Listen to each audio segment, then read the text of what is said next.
misericordia es eterna. Eterna. Señor, eres fiel y tu misericordia es eterna. Gente de toda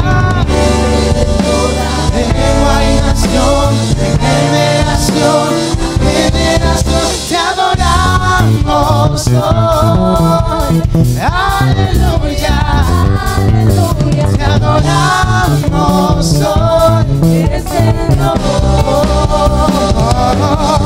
Te adoramos hoy. Aleluya, aleluya, te adoramos hoy. Eres Señor.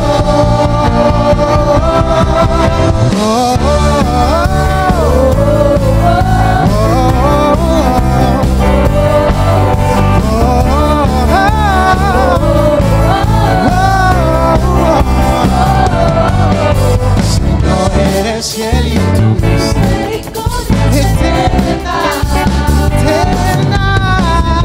Eres fiel y tu misericordia es eterna.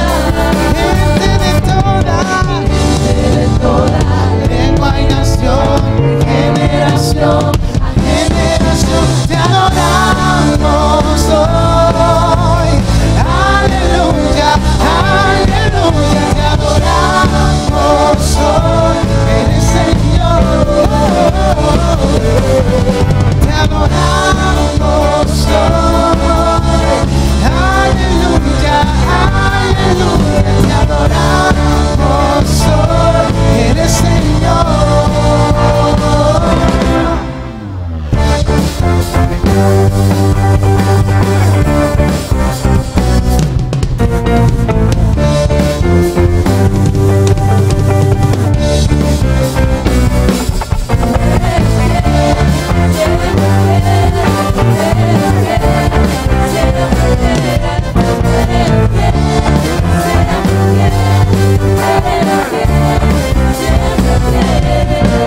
Señor, eres fiel y tu misericordia es eterna. Señor, eres fiel, solo tú eres fiel, eterna. Gente de toda lengua y nación, de generación a generación, te adoramos hoy. Aleluya, aleluya, te adoramos hoy. Eres Señor, te adoramos hoy. Aleluya, aleluya, te adoramos hoy. Eres Señor, eres Señor, eres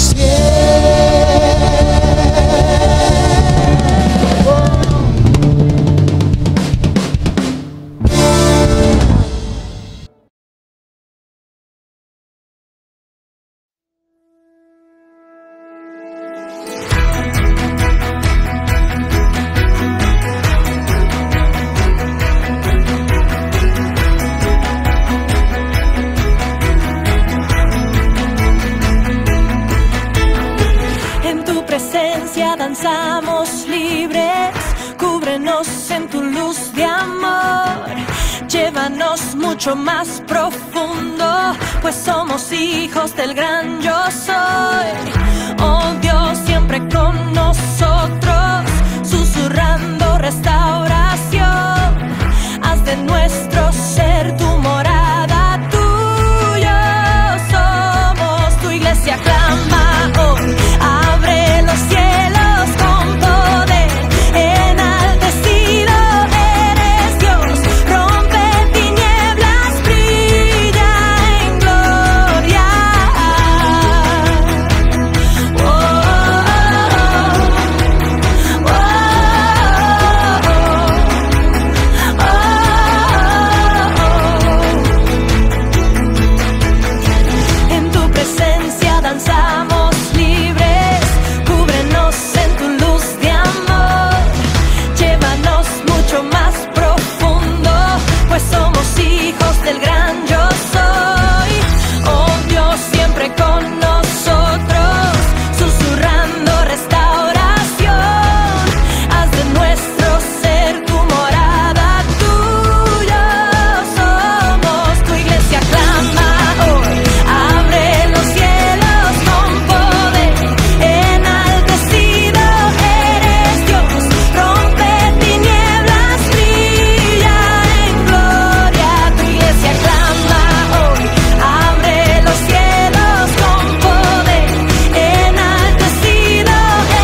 mañana donde la presencia del Señor se manifiesta de una manera tremenda en tu hogar. Si estás en tu hogar, si estás en tu trabajo, ahí también se manifiesta la presencia del Señor. Es una buena oportunidad para poderle dar gracias a Dios por su misericordia, por el cuidado que Dios ha tenido para con nosotros. Así es que antes de enseñar, dar la enseñanza, la meditación, la palabra que Dios ha declarado para tu vida y para la mía, la palabra en el cual tenemos que atesorarla, la palabra en el cual tenemos que meditar. Antes de meditar en la palabra, vamos a orar para que el Señor siga manifestándose. Encomendamos al Señor nuestros planes, nuestros proyectos, nuestras ideas, y Dios hará. Padre Santo, en esta mañana, Señor, una mañana glorificada, Señor, una mañana en donde tu presencia, Señor, es notoria. Te alabamos, te glorificamos, te exaltamos, Dios, reconociendo tu majestad, reconociendo tu dominio, reconociendo, Señor, tu poder sobre nuestras vidas. En este momento, Dios, te pedimos que la palabra que tú has depositado en mi corazón no regrese a ti vacía, mi Dios. Que la palabra cumpla el objetivo por el cual tú la estás enviando. En este momento quebrantamos toda maquinación del enemigo, todo lo que te está ocasionando tropiezo, todo lo que te está sacando del propósito de Dios, en el nombre de Jesús, lo anulamos y declaramos en libertad. Declaramos cielos abiertos a favor de tu hogar, de tu vida, a favor de tus hijos. Declaramos que la gloria del Señor es manifestada de una manera poderosa en nuestras vidas. En el nombre de Jesús le damos la honra y la gloria por su amor, por su misericordia. Le damos las gracias al Señor que para este tiempo Dios nos ha escogido. Para este tiempo el Señor nos ha preservado. Para este tiempo Dios está haciendo cosas maravillosas en tu vida y en mi vida. Cosas que anteriormente también lo habían hecho, pero en este tiempo van a ser notorias en tu vida, en el nombre de Jesús.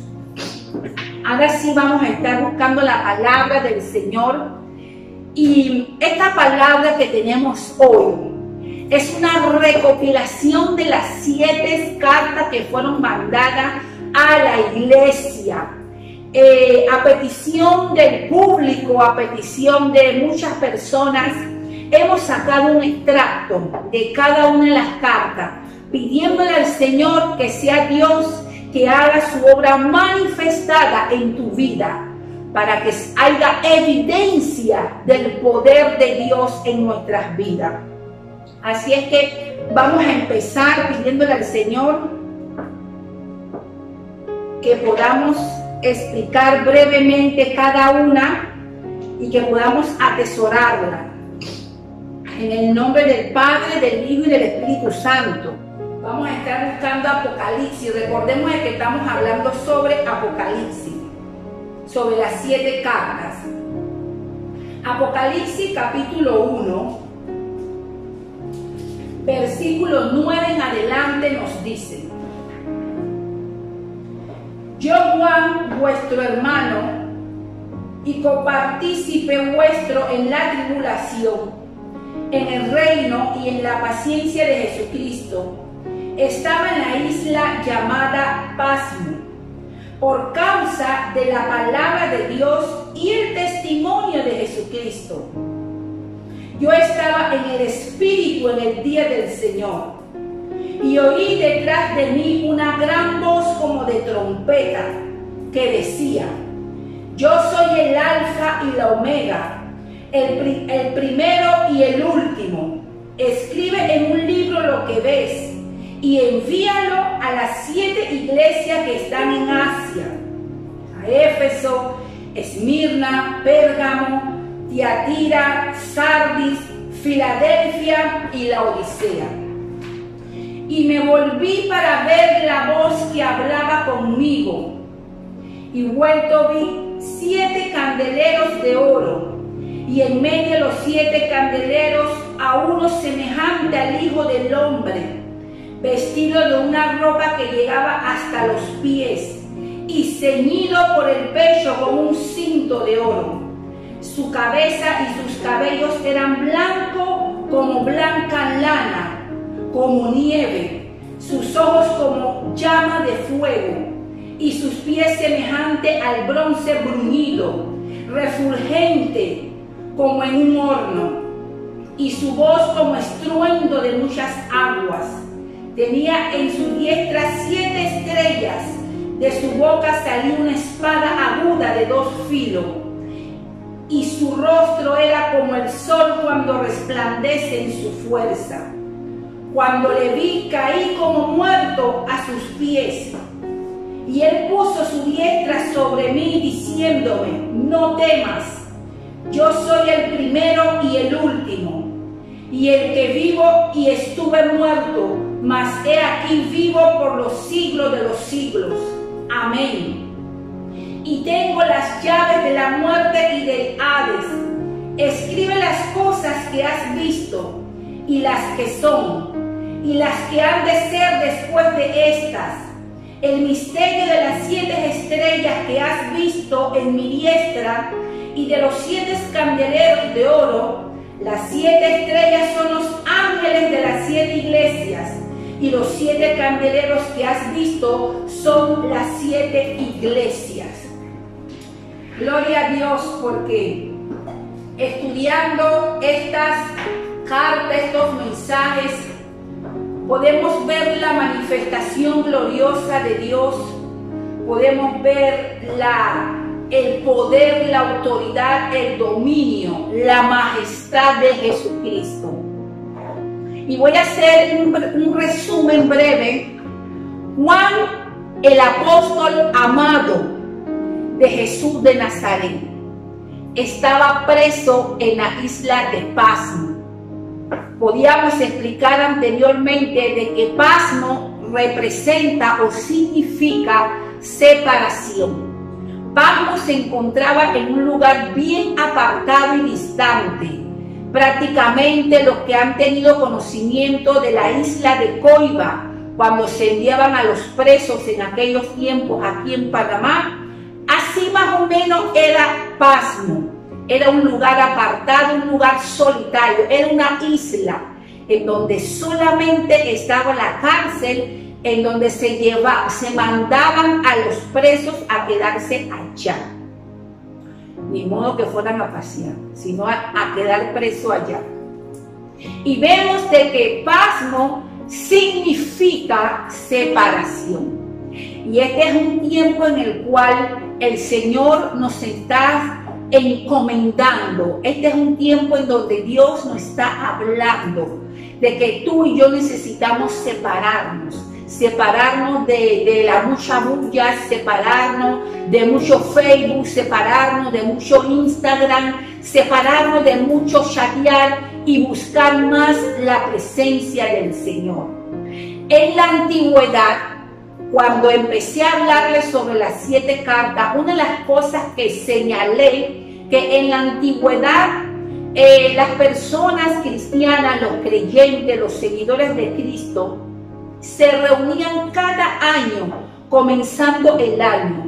Puede ser que tal vez sea los primeros comienzos de enero o durante el mes de febrero, pero se hacía siempre al comenzar el año, en donde ellos estudiaban, meditaban cada una de estas 7 cartas para el fin de ver dónde ellos se encontraban ubicados espiritualmente. En aquellos tiempos, cuando el Señor le da esta revelación a Juan, había muchas iglesias en Asia, pero el Señor quiso destacar entre todo ese montón de iglesias, 7 iglesias que tenían las cualidades del mensaje que el Señor quería que ellos supieran. Y en este tiempo la palabra es la misma.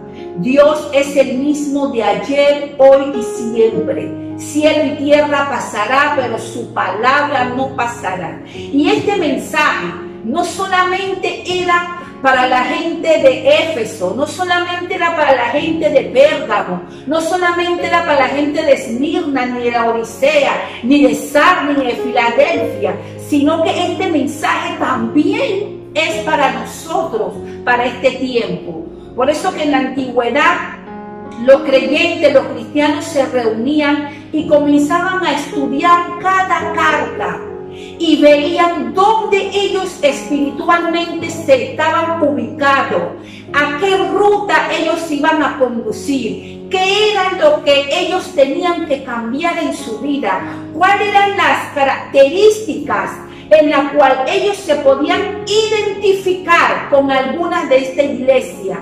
Vuelvo y repito, con el fin de meditar en ellos mismos, con el fin de meditar en su caminar, en su andar, no viendo la paja del hermano, no viendo la paja del vecino, sino más bien viendo su condición espiritual. Este era algo personal que ellos hacían.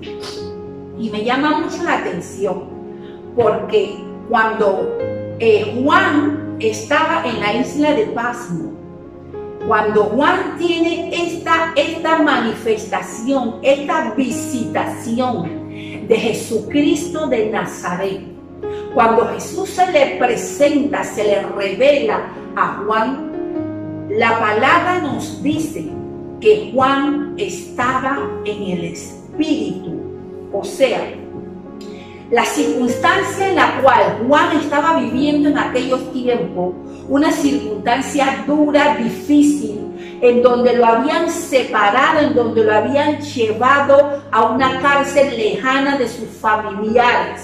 En esta condición en la cual Juan se encuentra, Juan tal vez podía sentir angustia de qué iba a pasar con él mañana. Juan tal vez no sabía si en esa prisión lo iban a poder matar o si en esa prisión él iba a poder pasar diferentes adversidades.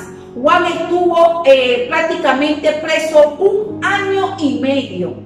Y durante ese año y medio, la palabra nos dice de que cuando Jesús se le presenta a él, Juan estaba en el Espíritu. ¿Qué me dice eso a mí de Juan? Que Juan no estaba almático. Juan estaba tal vez en un momento de adoración. Juan estaba tal vez en un momento glorificando la majestad de Dios Todopoderoso. Juan estaba tal vez haciendo memoria cuando él caminaba con Jesús, viendo los milagros que Jesús hacía. Tal vez Juan estaba recordando de que él era el discípulo amado de Jesús de Nazaret. Tal vez Juan estaba recordando cuando estaban en la Santa Cena que él se le recuesta en el hombro a Jesús. Dice la palabra que Juan estaba en el Espíritu. Juan estaba preparando una atmósfera. Juan estaba preparando la llegada de Jesús de Nazaret. Y en este tiempo, tal vez tú puedes estar pasando circunstancias, tal vez tú puedes estar pasando por alguna enfermedad, tú puedes estar pasando por algún divorcio, alguna separación, pero en este momento que tú estás pasando, tú y yo necesitamos estar en el Espíritu para que el Señor se manifieste en nuestras vidas.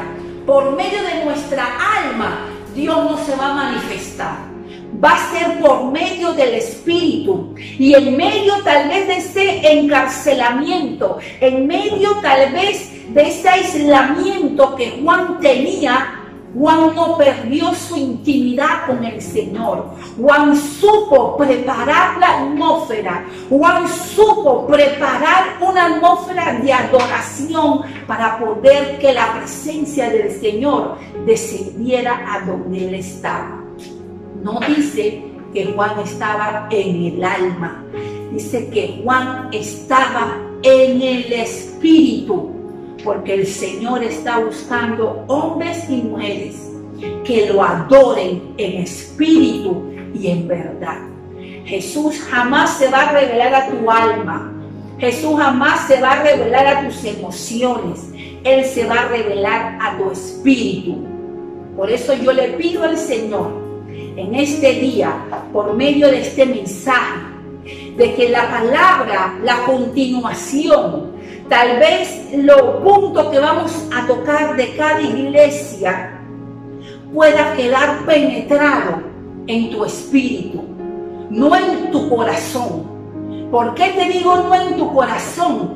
Porque en tu corazón están tus emociones. En tu corazón es el asiento de todas tus emociones, todos tus sentimientos están ahí en el corazón. Dice la palabra que del corazón salen las malas intenciones, del corazón está el adulterio, la fornicación, la lujuria, del corazón. Por eso yo le pido al Señor que este mensaje quede clavado en tu espíritu, así como estaba Juan en el espíritu, que en momentos duros, en momentos de encarcelamiento, el alma no lo invadió, el alma no lo sometió, sino fue que el espíritu. Y cuando tú y yo estamos en el espíritu, cuando la palabra, los mensajes se van, se depositan en nuestro espíritu, en momentos de adversidad, en momentos de inseguridad para el mundo, en momentos de que tú puedas estar pasando hasta un encierro, una cárcel, tú puedes estar pasando una enfermedad, hospitalizado.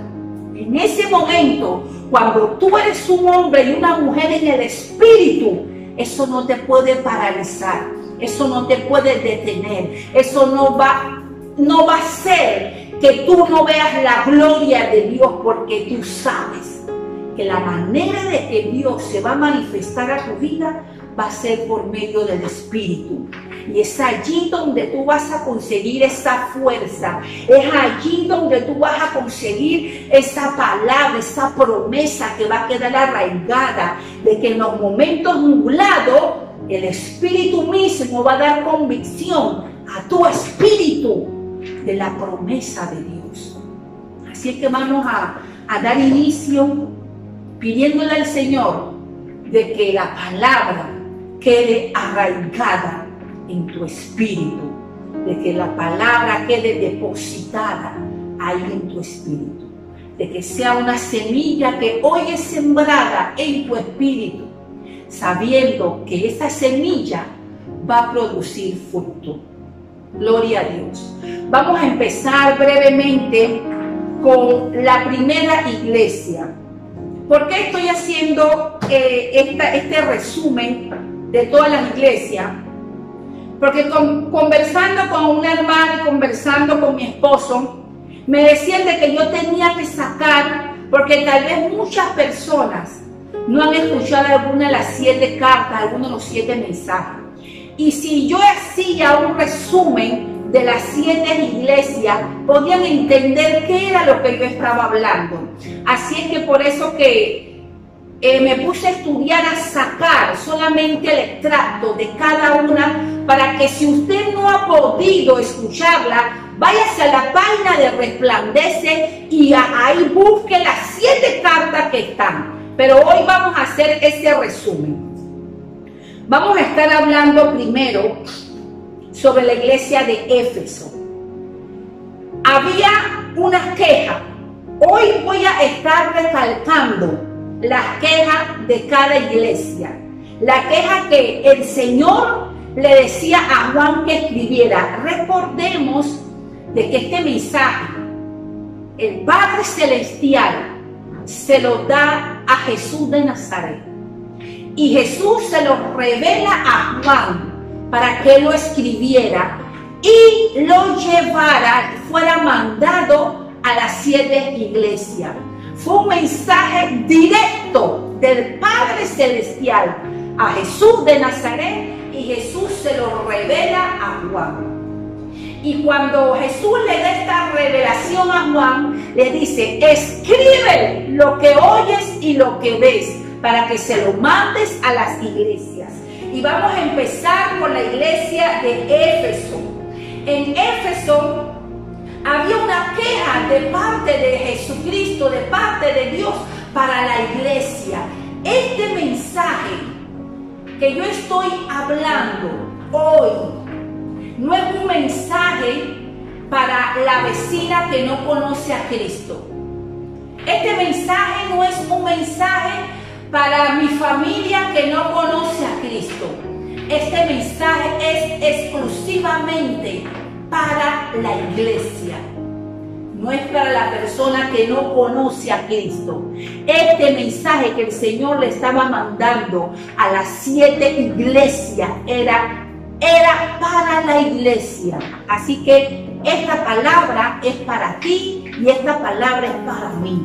No es para el borracho que está afuera. Y Dios va a tener misericordia de ese borracho y va a mandar a alguien para que le predique. O tú le predicas, pero en este caso, este mensaje es para ti, para mí.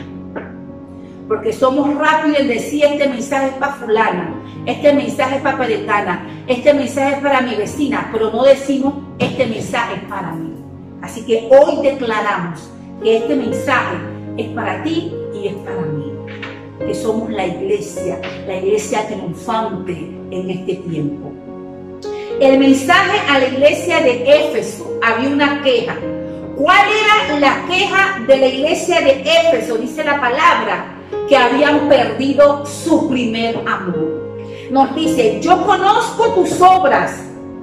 Yo conozco tus obras. Si podemos analizar durante estas 7 cartas, estos 7 mensajes, Jesucristo siempre va a hablar 2 cosas específicas para todas estas iglesias. Cada una tiene un mensaje diferente. Pero Jesús le está dando una palabra específica a las 7 igual. Yo conozco tus obras. El que tiene oído, oiga lo que el Espíritu dice. Y Jesús empieza diciéndole a la iglesia de Éfeso, por medio de Juan, que se lo plasma a las iglesias: yo conozco tus obras. Cuando el Señor habla de que yo conozco tus obras, Él no está diciendo: yo te veo, yo te analizo, yo te observo, yo sé lo que tú andas, yo sé cómo tú te conduces, yo sé cuáles son las obras que tú estás haciendo, yo sé las intenciones que hay en tu corazón. Y Jesús le está diciendo, este mensaje nos dice que Jesús le dice a la iglesia de Éfeso: porque conozco tus obras, parafraseándolo, porque conozco tus obras, sé que has dejado tu primer amor. Y Dios en este tiempo nos está diciendo: yo conozco tus obras. Y le pido a Dios de que ninguno de nosotros hayamos dejado nuestro primer amor. Porque el primer amor que tiene que haber en tu vida es Jesús de Nazaret. Es nuestro Padre Celestial. Es la persona del Espíritu Santo en tu vida y en mi vida. El primer amor es el primero, lo mejor que tú y yo podemos tener. No el segundo, no el tercero, no el cuarto, no el quinto, el primero. Jesús le está diciendo: yo conozco tus obras y sé que has dejado tu primer amor. Arrepiéntete, le dice. Arrepiéntete y haz memoria. Jesús le está mandando ese mensaje a la iglesia de Éfeso. Cuando hablamos del primer amor, el Señor le está diciendo a ellos: vuelve a la esencia, vuelve cuando tú me buscabas, no estés poniendo sustituto, porque parte de que nosotros hemos dejado, le doy gracias a Dios que yo en esta parte no he dejado mi primer amor.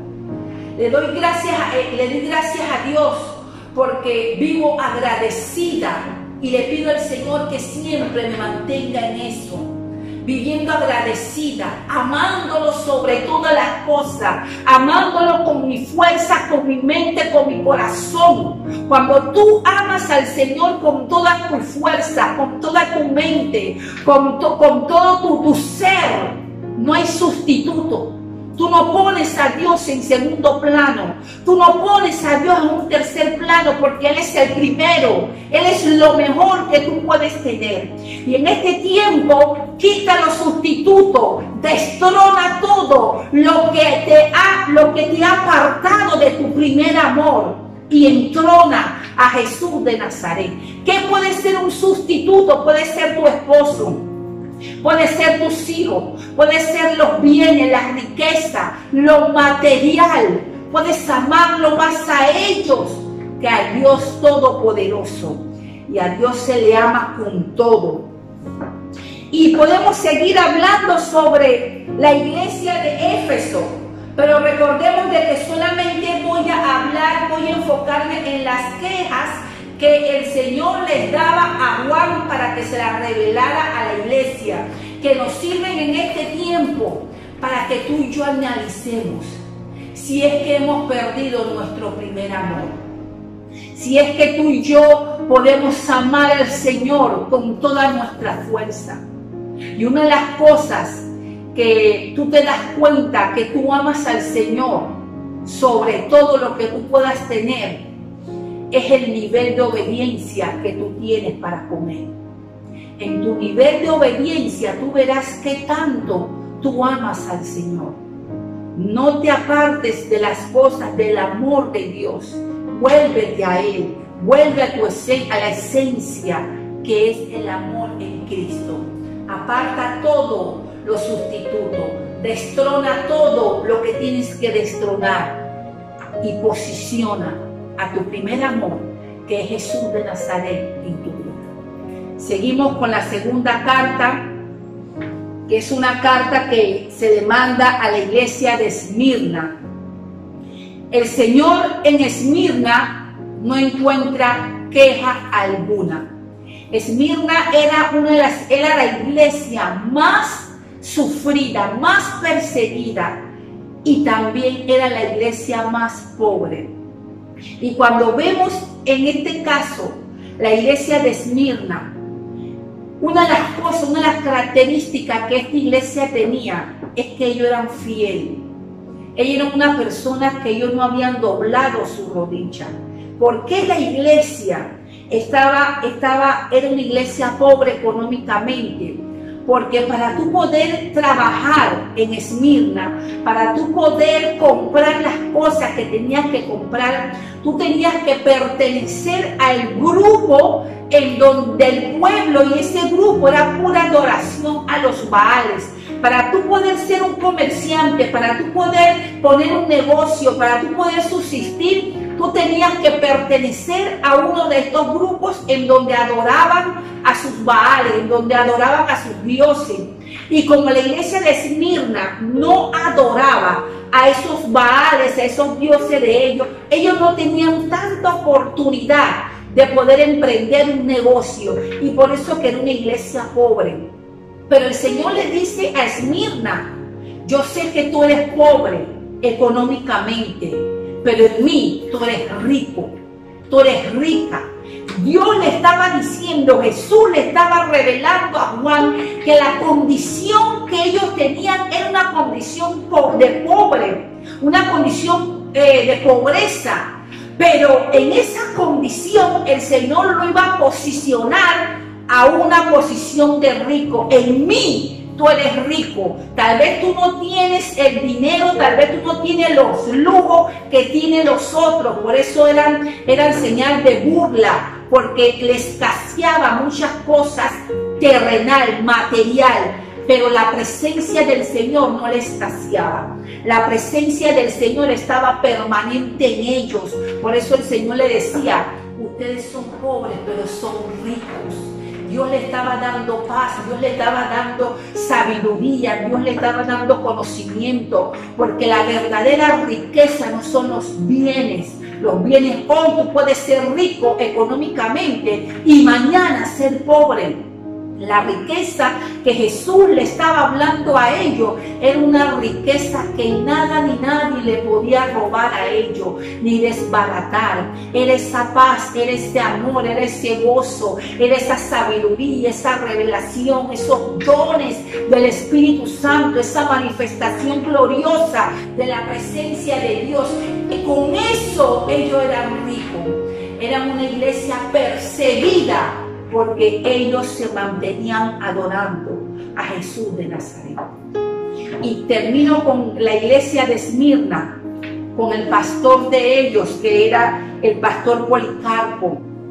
en el cual la iglesia tuvo que ver la muerte, porque como era una iglesia tan perseguida, tuvo que ver la muerte de su pastor. Policarpo, cuando lo agarran, los gobernantes lo llaman, lo mandan a buscar, lo arrestan y lo llevan ante los gobernantes para que él negara su fe, para que él se apartara del evangelio, para que él pudiera adorar a sus dioses. Y Policarpo le decía a ellos, ¿cómo puedo? Le dice, que lo tengo aquí anotado, a la honra y la gloria de Dios. Le dice, él dijo, 86 años le he servido y todo lo que me ha hecho es bien. ¿Cómo puedo negar a mi Salvador? No perdería la recompensa celestial por ganarme un día más en la tierra. Policarpo sabía que al él no negar a Jesús, él tenía una muerte segura. Lo toman, lo ponen por decirlo así, en una hoguera, lo ponen en un lugar en donde lo iban a quemar. Lo amarran, el verdugo con un fogón encendido le prende fuego a su cuerpo. Y la historia nos dice que las llamas no ardieron en el cuerpo de Policarpo, hasta el punto de que el verdugo tuvo que sacar una espada y enterrársela en su costado. Pero antes de morir, Policarpo expresó: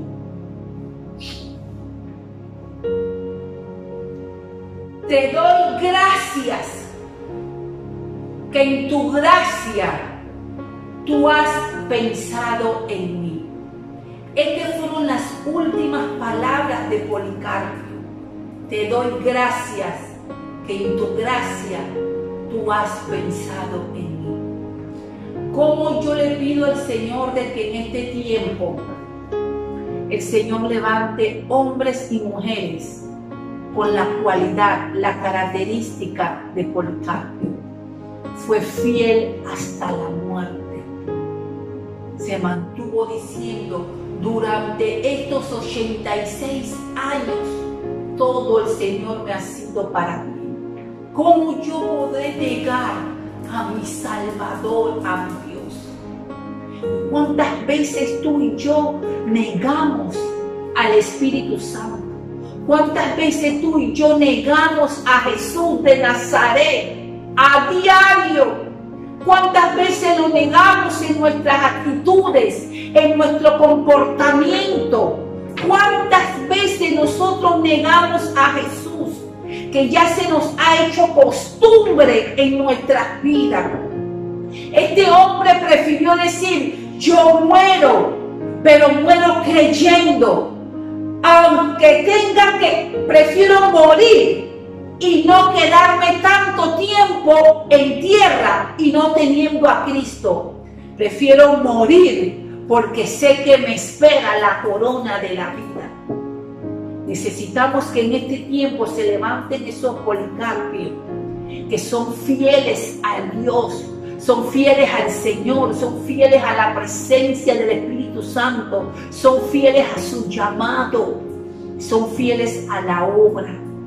Este hombre prefirió morir que negar a Jesús. ¿Y cuántas veces nosotros negamos a Jesús por medio de nuestras actitudes? Pasamos a la iglesia de Pérgamo. Dice en la iglesia de Pérgamo, la queja que había contra la iglesia de Pérgamo: pero tengo unas pocas cosas contra ti, que retienes la doctrina de Balaam, que enseña a Balac a poner tropiezo ante los hijos de Israel, a comer cosas sacrificadas, a cometer adulterio, y retienes a los nicolaitas, Jesús diciéndole a Juan de que tenía algo en contra de esta iglesia de Pérgamo, en donde ellos retenían la doctrina de Balaam y de los Nicolaitas, en donde esa doctrina hacían que los siervos, los creyentes, recordemos de que este mensaje es para la iglesia, hacían de que los creyentes, los siervos pecaran por medio de sus actitudes, haciéndolos comer comida sacrificada, haciéndoles adorar a sus ídolos. La doctrina nicolaitas, necesitamos poner mucha atención, porque esta doctrina se están dando, se están viviendo en la iglesia. No solamente quedó allá, sino que hoy se está viviendo. Por eso Dios es omnisciente, es omnipotente, es omnipresente, porque Dios sabe, Dios conoce. Él es el mismo desde la eternidad hasta la eternidad. Dios es Dios. Él sabía de que para este tiempo eso se iba a estar viviendo nuevamente. La doctrina de los nicolaitas deformaban la sana doctrina. Decían que había que disfrutar sin reserva las lujurias del cuerpo, ya que estas prácticas solo conciernen al cuerpo y no al espíritu. Las doctrinas de Balaam también en este tiempo manifestado a nuestras vidas, da a entender de que tú puedes estar adulterando, tú puedes estar fornicando y no hay ningún problema. Si tú estás fornicando, tú te estás preparando para el matrimonio. Y si estás adulterando, estás diferenciando, estás deleitándote en el adulterio. No hay ningún problema. Y una de las cualidades de esta doctrina de Balaam, que en este tiempo se ve mucho, es que no se diferenciaba un creyente con una persona inconversa. Era una doctrina que en este tiempo está siendo notorio. Cuando no se diferencia a un creyente de una persona que no tiene a Cristo en su corazón, es porque la doctrina de Balaam está en esa persona. La doctrina de Balaam tú la puedes ser notorio en la forma de vestir de una sierva, de un siervo.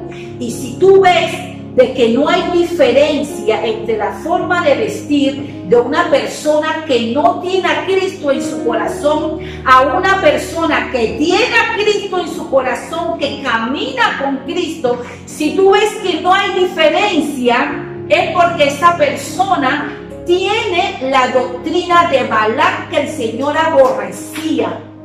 Y cuando la forma de hablar del creyente, si tú lo ves que es la misma forma de hablar de la persona que no tiene a Cristo, porque no me gusta decir impío ni mundano, la persona que no camina conforme a los mandamientos, a los estatutos del Señor, si tú ves que no hay ninguna diferencia, que en una discusión ahí no se sabe ni quién es el creyente ni quién es el mundano, si en medio de las palabras obscenas, palabras sucias que tú escuchas de creyentes. Por esto este mensaje es para la iglesia, para que analicemos cuál es la condición nuestra. Si no hay diferencia en mi forma de hablar, en mi forma de actuar, en mi forma de comportarme con el mundo, es porque la doctrina de Balaam y la doctrina de los nicolaitas está arraigada en mí. Vamos a hablar ahora sobre la iglesia de Tiatira. La iglesia de Tiatira, había una queja en contra de esa iglesia. Le dice: yo conozco tus obras, yo conozco tu amor, tu fe, tu servicio, tu paciencia, y que tus obras postreras son más que las primeras, pero tengo unas pocas cosas en contra de ti, le dice Jesús a esta iglesia. Era una iglesia que hacía obras buenas a la vista del Señor, y que las obras que estaban haciendo en el momento eran mucho mayores y más notorias que las que habían hecho al comienzo. O sea, era una iglesia que iba evolucionando, pero le dice el Señor: tengo algo en contra de ti, de que tienes ahí en la congregación la que dice ser profeta, Jezabel. No es que Jezabel, la esposa de Acab, estaba ahí, no, sino características de Jezabel. Y las características de Jezabel son demasiados, que aquí no podemos quedar una semana, un mes mencionando características que tenía Jezabel. Pero una de las características más notorias de Jezabel es que conducía al pueblo a la seducción, a la fornicación, a la lujuria, a la idolatría. Cuando analizamos y vemos Jezabel, recordamos Jezabel, ya la mente se nos vuela a la seducción y es verdad, porque hay gente que tiene un espíritu de seducción. Pero yo no estoy hablando de la gente que no tiene a Cristo. Yo no estoy hablando de la gente que no tiene temor. Yo estoy hablando de la iglesia. Hay gente, hay mujeres, hay varones que tienen ese espíritu de seducción, de que se creen que son los más ricos, los más buenos, de que son o que son ellas la última Coca-Cola del desierto. Y es un espíritu de Jezabel. Conduce a la fornicación, conduce a cometer actos ilícitos. Todo eso operando en el espíritu de Jezabel, que era el espíritu que había entrado a la iglesia de Tiatira. Pero una de las cualidades que también tiene Jezabel es que Jezabel opaca la voz profética.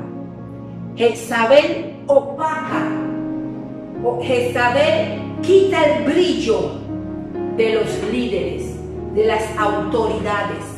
Subliminalmente ella va opacando la voz de autoridad dentro de la congregación. Subliminalmente Jezabel, por eso que le estoy diciendo que Jezabel no solamente es adulterio, fornicación, manipulación, dominio. Jezabel también opera de otra forma subliminal, introduciéndose como una pobrecita, introduciéndose también como una víctima para acaparar y tomar posición.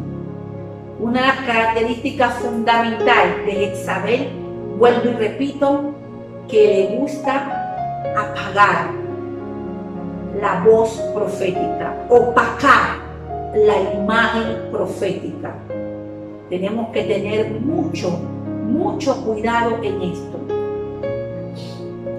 Y de aquí pasamos, ya estamos terminando y le damos gracias al Señor.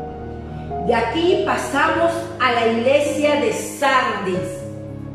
Le dice el Señor la queja que Jesús tenía: yo conozco tus obras, que tienes nombre, que vives y que estás muerto.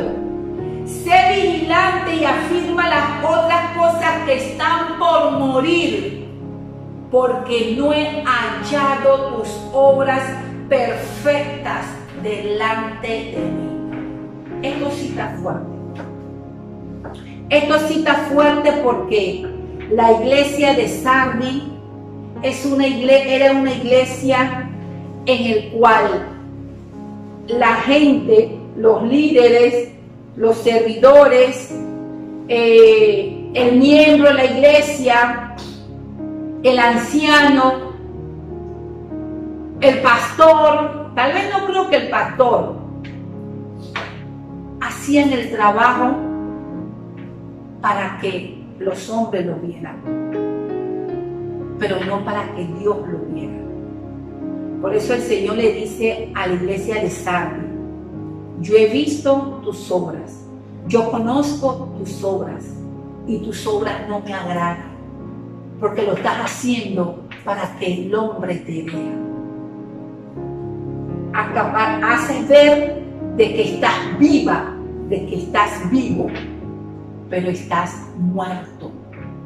Y esta iglesia es una iglesia en la cual necesitamos meditar en todas, tenemos que meditar en todas, porque todas hay características esenciales muchas veces en nuestras vidas. Podemos ver esta iglesia que era una iglesia muerta, pero vivían en orgullo de la gloria pasada, por lo que yo era, por lo que yo hice. Pero en el presente no estaban haciendo nada, no estaban sembrando nada para el futuro. Se acordaban solamente de las glorias pasadas. Abundaba en Sardis la inmoralidad. Sus obras, las obras de ellos lo hacían solamente para agradar, para que el hombre lo viera. Oh, ese siervo sí trabaja. Esa sierva sí trabaja en la obra del Señor. Y era la recompensa que a él o ella se sentía satisfecho. Me están reconociendo. Pero hay alguien que escudriña lo más profundo del corazón. Entra y puede discernir cuáles son tus intenciones. Ese es el que dice: yo conozco tus obras y tus obras no me agradan. Te haces ver que estás vivo, lleno de versículos bíblicos, recitando, eres la más ilustre, el más ilustre, pero por dentro estás muerto. Arrepiéntete, le dice el Señor. Y una manifestación de estar muerto significa un cadáver, un cuerpo que es inútil, que no es capaz de producir, que a la vista de los demás estaban avivados, pero solo era apariencia, porque espiritualmente estaban muertos y no representaban ninguna amenaza para Satanás. Imagínense cuántos de nosotros no representamos ninguna amenaza para Satanás. Satanás no puede ver lo que está en tu corazón, pero Satanás sí está al acecho, viendo tus obras, cómo caminas, cómo te conducen. Y Satanás tal vez decía: yo me lo agarro y me lo meto en el bolsillo, porque no son de peso espiritualmente. El Señor le dio una reprensión fuerte a la iglesia de Sardis: tus obras no me gustan. Podemos analizar en este tiempo y preguntarle al Señor: Señor, las obras que yo estoy haciendo son de agrado a ti. Lo que yo estoy haciendo en la iglesia, Señor, te agrada a ti. Lo que yo estoy haciendo en mi caminar, Señor, te agrada a ti. El Señor le dice a Sardis: las obras tuyas no me gustan. Nosotros somos salvos, no somos salvos por obra, pero hemos nacido para hacer buenas obras. Las buenas obras son parte del testimonio de un creyente. Es como parte de su esencia en hacer buenas obras. Y que el Señor nos diga a nosotros que lo que estamos haciendo a Él no le agrada, no le gusta. Eso está fuerte. Necesitamos analizar y enderezar nuestros pasos. Por eso en la antigüedad ellos meditaban y analizaban para ver en qué condición ellos se encontraban.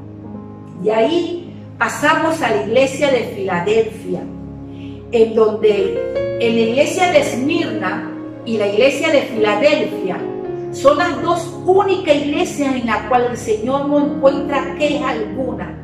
La iglesia de Filadelfia era una iglesia que, a pesar de que en Filadelfia, a pesar de que en ellos tenían unas prácticas súper mundanas, era una práctica de orgías lo que ellos hacían en Filadelfia.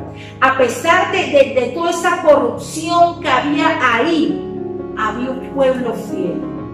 Había un pueblo que sabía guardar con paciencia la promesa del Señor. Había un pueblo que no se había corrompido. Había un pueblo que sabía adorar, sabía preparar, sabía mantenerse firme. Era un pueblo fiel. Esa era la iglesia de Filadelfia, en donde a pesar de que no tenían tantas fuerzas, espiritualmente, el Señor le decía, a pesar de que tú no tienes fuerza, yo te fortalezco. A pesar de que tú te sientes que tal vez ves lo que se está viviendo afuera y te han cerrado mucho la puerta, yo te abro una puerta y la cual nadie te puede cerrar. La iglesia de Filadelfia era una iglesia en la cual el Señor lo estaba preservando en medio de ese día malo, en medio de lo que se podía estar viviendo en aquellos tiempos en Filadelfia. Había un remanente fiel, había una pequeña manada en el cual el Señor le había placido entregarle el reino. Esta era la iglesia de Filadelfia, en la cual el Señor no encontró alguna queja. El Señor, todas las obras, todas las actitudes de la iglesia de Filadelfia, al Señor le agradaba.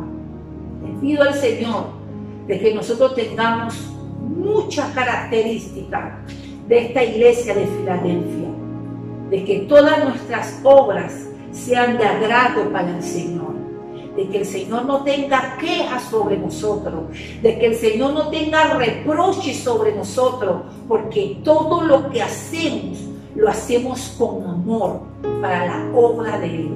Todo lo que hacemos, lo hacemos con agrado. Todo lo que hacemos, lo hacemos con esa pasión. Aún no estando en la iglesia, lo que hacemos, lo hacemos como si fuera para el Señor. Porque el ser cristiano no solamente es estar en la iglesia. El ser cristiano es cuando tú sales de la iglesia, cuando tú te encuentras con el mundo, cuál es tu actitud y cuál es tu comportamiento. En la iglesia de Filadelfia el Señor no encontró queja, porque tenían un buen testimonio. Y de aquí pasamos para terminar con la iglesia de la Odisea, donde el Señor le dice: yo conozco tus obras, que ni eres ni frío ni caliente. Ojalá fuese frío o caliente, pero por cuanto eres tibio y no frío ni caliente, te vomitaré de mi boca. Porque tú dices que eres rico y que te has engrandecido y que de ninguna cosa tienes necesidad. Y tú no sabes que eres un desventurado, eres un miserable, eres un pobre, eres un ciego y eres un desnudo. Arrepiéntete. Miren la queja de Jesús con la Odisea. Jesús le refiere a Juan diciéndole: dile a la gente de la Odisea que o son fríos o son calientes, pero tibios no pueden ser. Y cuando Jesús le habla a la iglesia de la Odisea, le dice: yo conozco tus obras, porque conozco tus obras, sé que eres tibio, porque conozco tu caminar, estás en una tibieza espiritual, y es preferible que tú seas o frío o seas caliente, pero no tibio, porque el tibio el Señor lo vomita. En el tiempo de la iglesia de la Odisea había un manantial donde brotaba agua subterránea de la tierra, y esa agua era tibia, y cuando la gente se tomaba esa agua le daba como repugnancia porque no era de agrado a su boca y la vomitaban o la escupían. Y Jesús hace una referencia en esto: tus obras no son de agrado a mí y por eso la vomito. Podemos ver este caso, esta iglesia, cuando el Señor se refiere, prefiero que seas frío. Cuando el estado de una persona, cuando es fría, es una persona que no tiene a Cristo en su corazón.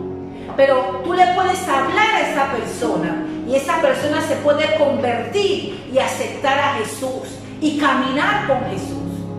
El caliente, cuando habla el estado de la persona caliente, se refiere a una persona fiel, a una persona temerosa del Señor, a una persona que camina conforme a los principios, camina en obediencia. Es una persona que le gusta agradar al Señor, que todo lo que hace es para agradar al Señor. Es una persona en la cual el Señor puede contar. Ana, mi pregunta, ¿Dios puede contar contigo y conmigo? La persona o el estado de una persona tibia no es una persona que se ha apartado de la iglesia, no es una persona que no ha conocido a Cristo. El estado de tibieza que habla la iglesia de la Odisea, recordemos de que este mensaje es para la congregación de la Odisea, o sea, los hermanos, las hermanas, los siervos, para ti y para mí. La condición de este estado era una condición de tibieza. ¿Y qué es una tibieza para este tiempo en la vida de tuya y mi vida? Son personas características de un estado de tibieza. Son personas que le da igual venir a un culto o no venir. Le da igual meterse a un Zoom o no meterse a un Zoom. Eso le da igual. Le da igual ayunar o no ayunar. Le da igual estar unidos con los hermanos en armonía o no. Le da igual. La iglesia de la Odisea era una iglesia apóstata. ¿Qué es una iglesia apóstata? Es cuando tú apartas la verdad, tú separas la verdad, la echas a un lado. Ellos tenían su propia doctrina. ¿Por qué tenían su propia doctrina? Porque eran ricos económicamente. Esta fue una iglesia de las más prósperas.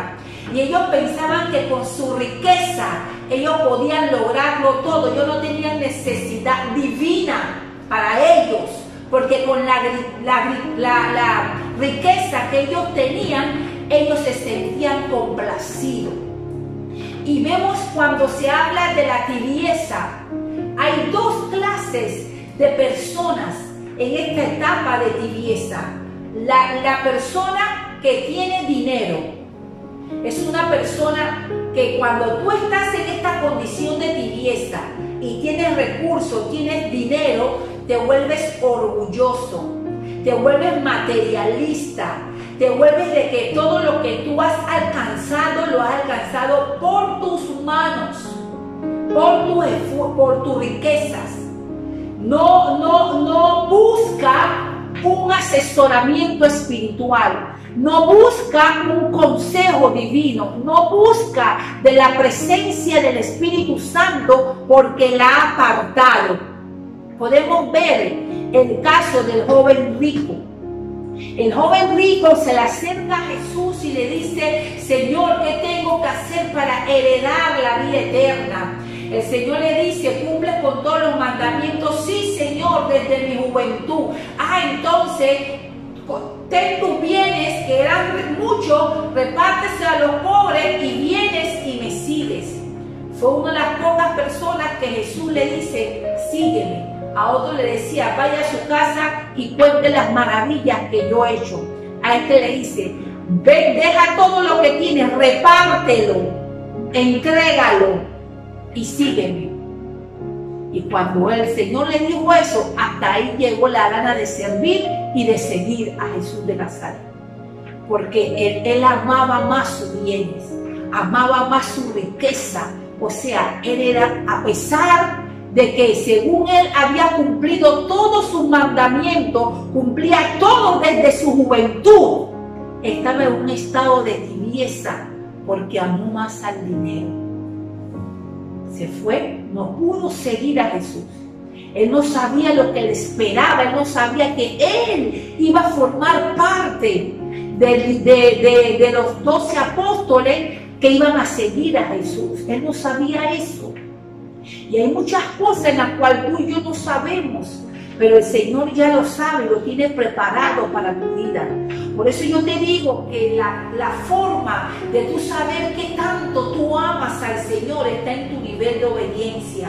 Si tú sigues en la obediencia, si tú caminas conforme a obediencia, caminas en obediencia, el Señor te bendice grandemente. Y esta iglesia, la Odisea, para terminar, eran, voy a buscarle la partecita acá. A pesar de que las características de esta iglesia, que era una iglesia orgullosa, materialista y autosuficiente, eran una pobre y rica iglesia. Podemos ver en el caso de Esmirna, en donde el Señor le dice a la iglesia de Esmirna: tú eres pobre, porque económicamente eran pobres, pero eres rica en mí. Acá eran ricos, pero el Señor le decía: tú eres pobre. Y me llama la atención, mira cómo el Señor se refiere a esta iglesia. Porque yo conozco tus obras. Tú eres un desventurado, eres un miserable, eres un pobre, eres un ciego y estás desnudo. Miserable, pobre, desventurado y desnudo. A pesar de que tenían riqueza, a pesar de que tenían bienes, mira cómo era ante los ojos del Señor. Me dan tristeza. Y este caso lo podemos ver mucho en la vida diaria. ¿Cuántas personas no andan con esta frialdad, con esta tibieza, perdón? ¿Cuánta gente no anda con esta tibieza? De que viven en su gloria, viven en su aposento, viven en su mundo de vanidad, viven en su mundo de idolatría, viven en su mundo de que yo voy a la iglesia, pero es a mi manera. Esa es una iglesia tibia, esa es una persona de doble ánimo, esa es una persona en la cual Dios no puede entregarle el reino. Necesitamos determinarnos. No podemos estar un pie en el mundo y otro en la iglesia. Voy de vez en cuando, hago ayuno cuando me da la gana, lo tomo como una dieta. Nosotros tenemos que analizarnos y ver cuál es la condición nuestra. Y en esa condición, pedirle perdón al Señor. Y por último, el Señor le dice a esta iglesia Odisea: yo estoy a la puerta y llamo. Necesitamos dejar esa tibieza y buscar más del rostro del Señor. Ya es tiempo en el cual nosotros tenemos que modelar la imagen de Cristo en nuestras vidas. El Señor le dice a la iglesia de la Odisea todas las características de ellas, pero también le dice algo poderoso. Le dice: arrepiéntete. Yo estoy a la puerta y llamo. Si alguien escucha mi voz, yo abriré la puerta, entraré a él, cenaré con él y él conmigo. Esa es una invitación que el Señor le hacía a la iglesia de la Odisea. A pesar de que viven en su mundo y su vanidad, a pesar de que eres tibio, a pesar de que eres una persona de doble ánimo, todavía te puedes arrepentir. Yo te estoy dando una oportunidad. Y esta es la oportunidad que el Señor nos está dando a cada uno de nosotros. Dios quiere tener una relación íntima contigo y conmigo. Así que yo te exhorto a que en este tiempo tú analices la condición espiritual que tú te encuentras. Yo tengo que analizar mi condición y dónde yo me encuentro ubicada en alguna de estas iglesias.